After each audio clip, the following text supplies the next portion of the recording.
පියමන් කළා දෙතෙනෙක් සෙවනක් බලා පැතුමන් පිරී නිවසක් ඇතසුන් වෙලා පියමන් කළා දෙතෙනෙක් සෙවනක් බලා පැතුමන් පිරී නිවසක් අදසුන් වෙලා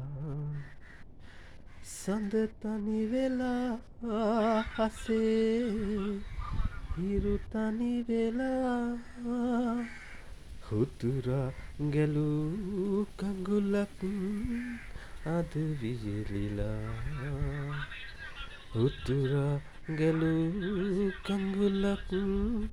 අද වියලිලා